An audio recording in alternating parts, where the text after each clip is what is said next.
Hello and welcome to Music Wars. Today we are going to do a conglomeration of short interviews with stars about Elvis. Um, if you haven't already, please like and subscribe to the channel. Let me know what you think about the music and the interviews and stuff that we're doing. We will be getting back to the music after this particular episode today. By the way, my name is Steve. I'm your host, and we would love for you to subscribe to Music Wars if you haven't already and help build our channel. We're trying to reach 1,000 subscribers, and we've done very good up to this point. We have a lot of great subscribers. Please think about subscribing and becoming a part of the Music Wars family. We're going to jump right into this. This first one is with B.B. King. Here we go. I'll talk a little bit about the people you've known. You knew Elvis before he was big. Yes. And you knew him after he was big. Yes. Tell me about it. Elvis was very shy when I first met him. When I first met him, Was it Sun Studio? Where was it? Sun Studio in Memphis there. Dewey Phillips was a disc jockey, and his brother Sam Phillips was on the station. So I used to go out to the studio, and my company that I worked for at the time would always contract Mr. Phillips to let us in any time that we had something to record. And usually Elvis would be there practicing a lot of times. He had several people, but at that time he was a handsome guy, good looking. I didn't think too much about his playing or singing. I mean, it was okay, but I didn't see at that time what I saw later on. But he would talk, and it was, you know. Interested in your music? He would watch. He didn't ask questions a lot, but he would watch. Because sometimes. a lot of people, when they heard Elvis, thought he was black, didn't they? At first, yes. Yeah, I mean, they said he's playing black music. He's a white guy. Yeah, but see, at first he was playing more like rockabilly. He wasn't really getting into the things that he started to do later. But when he started to do that, then he started to turn heads, including mine. Yeah, it did? So yes. What did you see then? I saw that he had everything. The looks, he had the talent. He had the rhythm, the soul. He had everything. To me, he had everything. You know, you started looking at the guys, God almighty, he's handsome, he's tall, he looks good, he can sing, he can play. He got a lot of women. Well, I didn't see, you know, I didn't see women disliking him, but he was just, I didn't see him after them either. But I guess had I been handsome like that, I probably would have. Yes. Why are you so reluctant to talk about it? You even, when I've watched you in conversation, it seems that there was about the two of you, kindred souls. You saw in each other something deep inside that you both knew, you both had. And it's almost now as if you were trying to protect that. Oh, yes. What is it? It was extremely special. It was very strong. It was strong in that what? Our relationship was very strong and very serious and very real. We went together for 1 year, and he trusted me, and I do not want to betray his trust even in death. What would be betraying his trust?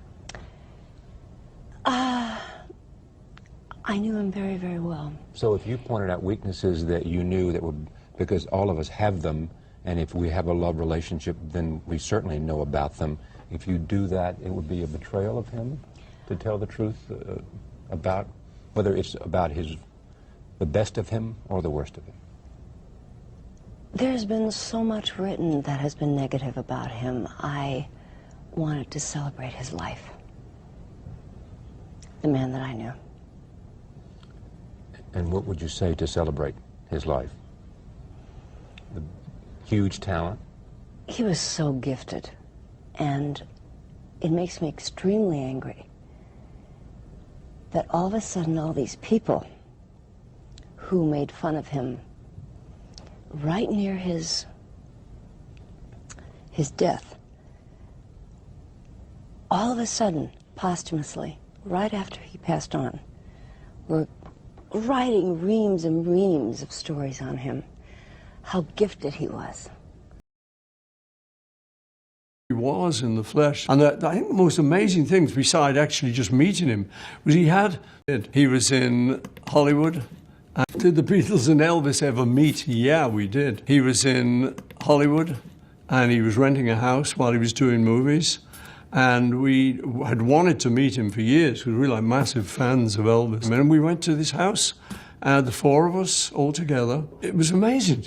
I mean, it was just like a dream, really, meeting Elvis. We'd fantasized about him since we were kind of young teenagers, and here he was in the flesh. And I think the most amazing things, besides actually just meeting him, was he had the first remote television channel changer that we'd ever seen, you know, because, it was that year when they came out, and he was just aiming it at the TV, and the channels were changing. We go, whoa, he is indeed the mighty God. He can turn the channels without approaching this television set. So we were very impressed by that. When you think of actors that you've worked with, some of the more surreal experiences, Elvis Presley and King Creole, was that a little bit of a different movie to work on? Well, that was acting for me, you know. I was playing Maxie Fields, the gangster. What was your impressions of Elvis? Well, actually, he was a very modest kid, or at least he behaved that way with me, and very polite. The first thing he said to me was, Mr. Mathaw, he said, if you could help me out with this acting, I sure would appreciate it. And I said, Elvis, I've seen you act, you don't need any help from me. Well, I have one question about your stand-up days when you were in Las Vegas. Is it true that Elvis Presley came and visited you backstage once? Yes. I was opening the show for Anne Margaret, and he knew Anne Margaret, and he came backstage, and he passed by me in the hall, and he looked at me and he said, son, you have an oblique sense of humor. What was your reaction to that? I was just, thank you, Mr. Presley. Now, Whitney, your mother, quite a singer in her own right. Mm-hmm. Now, she was a member of the Sweet Inspirations Yes. group that backed up Elvis Presley. Now, what memories do you have of that? I remember when I was, I really don't know how old I was at the time, but I remember my mother receiving a phone call from whomever Elvis had employed to call people, whatever, and saying that he wanted the Sweets back to do his comeback show in Vegas. I remember my mother being very enthusiastic about it, but very concerned that she'd have to leave her children for a month. And I remember her, she was so like, her whole thing was, Mommy loves you and Mommy wants to stay home, but Mommy's got to go to work to make sure that you have this and make sure that you all are taken care of. So me and Daddy have to go. And because my father was my mother's manager. Me and Daddy have to go, and that whole thing. And I just remember how she was leaving, how she really didn't want to leave us, but she had to go. And I remember that month, and I remember all the hoopla about Elvis in Vegas, and I was so proud that my mother was there with him, because it was a very big event. Yeah.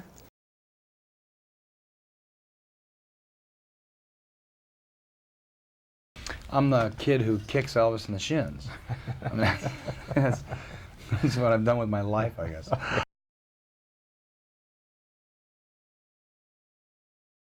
It was really the only reason I had a chance at it was a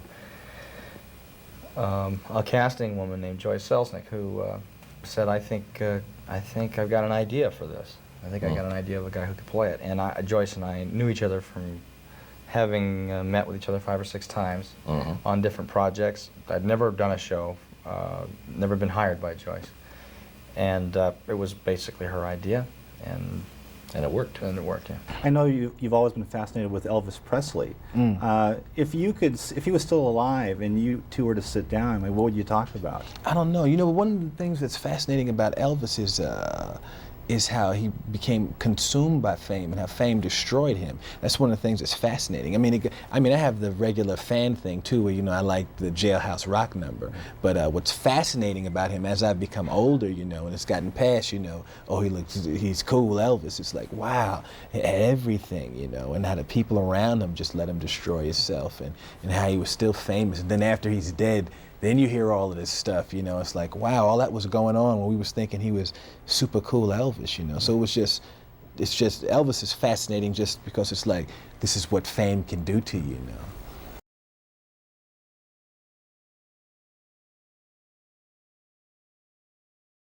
I hope you enjoyed that. A lot of different people saying a lot of different things Elvis always said when he started Elvis. playing his This will be our last one for a while. We're going back to the music, and I hope that you've enjoyed this little rabbit hole we've been down.